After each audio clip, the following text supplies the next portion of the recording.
Power corrupts, but absolute power corrupts absolutely. आज हम बात करेंगे 1979 में हुए एक ऐसे डार्क चैप्टर के बारे में जिसने इराक और पूरी दुनिया को हिला के रख दिया।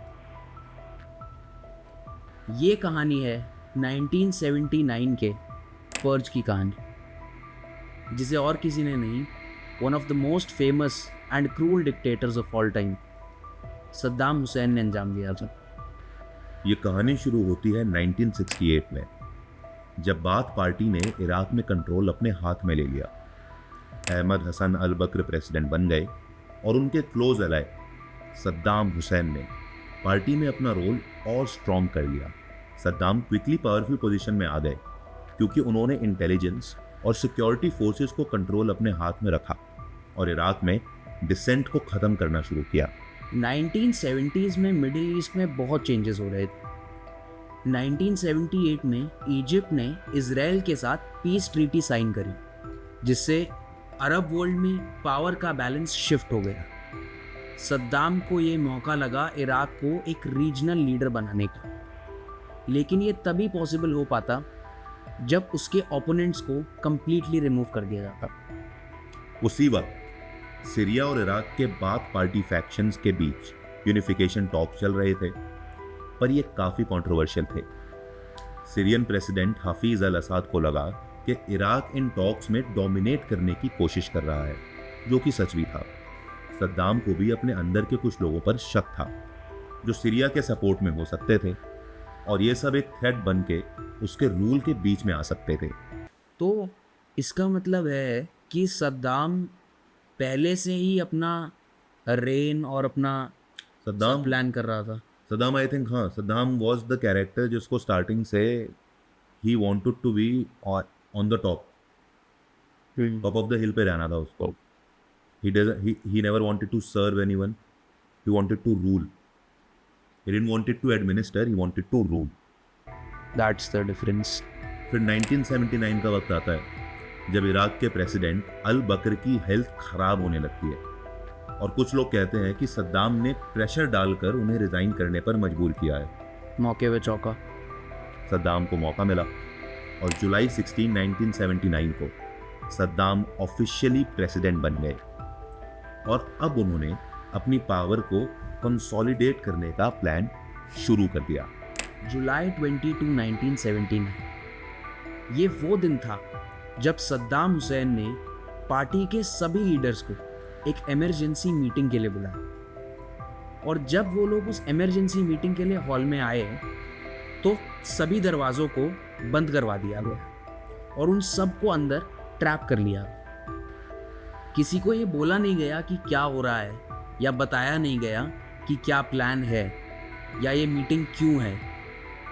बस वो इवेंट शुरू कर दिया गया जब सद्दाम ने स्टेज पे चढ़कर पोडियम पकड़ा और बोलना चालू किया। और जब सद्दाम स्टेज पर उस मीटिंग में पहुंचा तो वो जो पूरा दृश्य था वो बहुत विचित्र था।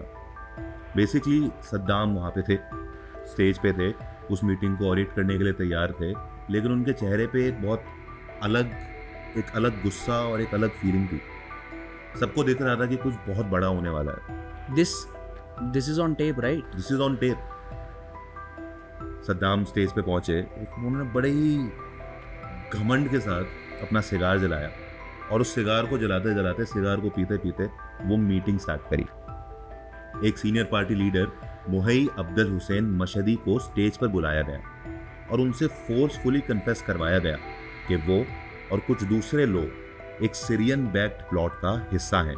And when I tell you कि वो दृश्य इतना विचित्र था, वहाँ पर लोग आते गए, लोगों का नाम लेता गया, और कभी भीड़ में से लोग चिल्ला चिल्ला कर रोने लगते, खुशी के नारे लगाने लगते सद्दाम हुसैन की चापलूसी के लिए शायद। तो कभी लोगों के चेहरे पे दिख जाता कि वो कितने हताश हैं, कितने उदास हैं, कि ये क्या चल रहा है। And this is something very wrong and very historical that is happening in the history of their country. But उनको लेके कहाँ जा रहे थे? उस मीटिंग हॉल के बाहर।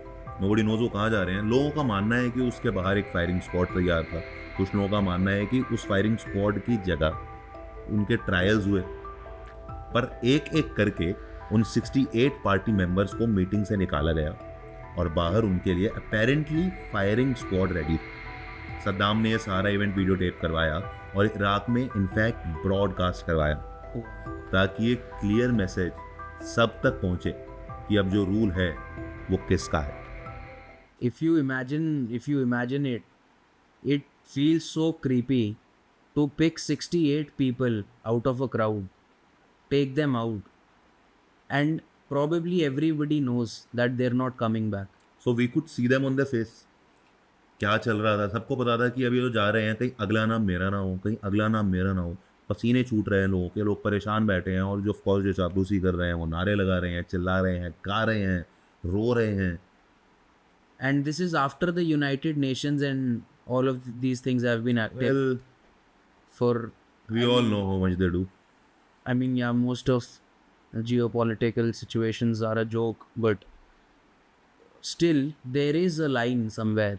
And 68 people, politicians, 68 politicians But do you imagine? on the same night. Because वो उसके अगेंस्ट गए, उन सबको बाहर ले गए और एक एक करके मार दिया गया। And all of this is happening publicly. This is being broadcasted across a nation that just welcome their new leader. Welcomed. Welcome their. It's a strong word. इस पर्च के बाद सद्दाम ने अपनी अथॉरिटी को और भी स्ट्रॉन्ग कर दिया और भी स्ट्रेंथन कर दिया। बेसिकली उन्होंने डर फैला दिया कि सद्दाम के खिलाफ खड़े होने का नतीजा क्या होगा। ये 1979 का पर्च केवल एक शुरुआत थी उस डिक्टेटर रूल की जो आगे आने वाले सालों तक इराक को कंट्रोल में रखने वाला था। सद्दाम का रूल अब एक ऐसे रेजीम का सिंबल बन गया था जिसमें डिसेंट का मतलब था मौत। इस पर्च से इराक को सिर्फ डोमेस्टिक इम्पैक्ट नहीं हुआ, सीरिया के साथ इराक के रिलेशंस और ख़राब हो गए और सद्दाम के स्ट्रिक्ट पॉलिसीज़ और मिलिटराइजेशन की वजह से उस रीजन में जो टेंशन्स क्रिएट हुए वो ईयर्स एंड ईयर्स तक लिंगर किए। इराक की नॉर्मल पॉपुलेशन ने शायद काफ़ी सालों तक, डेकेड्स एंड डेकेड्स तक उन प्रॉब्लम्स का सामना फेस किया और उनके रेपरकशंस भी फेस किए। और ये वही टाइम बना जिसे अथॉरिटेरियन गवर्नमेंट और डिक्टेटरशिप का प्राइम एग्जाम्पल बना के और पोस्टराइज करके दुनिया में जब बताया जाता है that when dictatorship goes bad, when authority goes bad, this is what happens. But I would also like to point out कि कुछ लोगों का ये मानना है कि Saddam Hussein was a blessing to Iraq and he was an angel. Of course I condone any such statements because of the horrific incidents that we hear about, especially ये जो पर्ज है इसके बाद तो बिल्कुल भी नहीं, मतलब ऐसा लगता है कि कुछ अच्छा था या कुछ अच्छाई थी। But some people they hail him as a god, they hail him as a saviour for their country, क्योंकि उन्होंने कुछ अच्छी पॉलिसीज़, कुछ ऐसी चीज़ें जो लोकल पॉपुलेशन को बेनिफिट करें, कुछ ऐसे टैक्स डिस्ट्रीब्यूशंस जो वापस उनके पॉपुलेशन में रीडिस्ट्रीब्यूट कर दिए जाएं, ऐसे ऐसे टैक्स कलेक्शंस, ऐसे ऐसे पॉलिसीज़ उन्होंने बनाए जिसकी वजह से बहुत लोगों ने चाहा भी, बट कुछ भी वो कवर या वो एक्सप्लेन नहीं कर सकता जो एक पॉलिटिकल हॉरर मैं कहूँगा जो उन्होंने क्रिएट किया। There is nothing that would exactly that. Because no matter how much good you do, if your ways are not right, it won't be considered as good. True. Saddam ने starting से day one से establish करना चाहा कि Saddam is the only true force in that nation. कुछ होगा तो सद्दाम के कहने पर होगा, कुछ नहीं होगा तो वो भी सद्दाम के कहने पर ही होगा। तो जब भी कहीं पे डिक्टेटरशिप आती है तो उसका एंड भी होता है और इस स्टोरी का भी एक एंड है। Saddam was caught, Saddam was killed. बहुत लंबी स्टोरीज है उसके पीछे, बहुत सारी मूवीज बनी है उसके ऊपर। थ्री किंग्स देखिए। So there is this movie called Three Kings. This Three Kings explores the story of few soldiers, US Marine soldiers जो इराक पहुंचे थे आफ्टर सद्दाम। एक बहुत बड़ा पोस्ट सद्दाम एरा भी इराक में था जिस एरा में जितनी वेल्थ अमास करी थी सद्दाम ने, जितना पैसा लूटा था, अपने पास इकट्ठा करा था, कहा जाता है कि सद्दाम का खजाना हुआ करता था, उसकी सोने की खाने थी।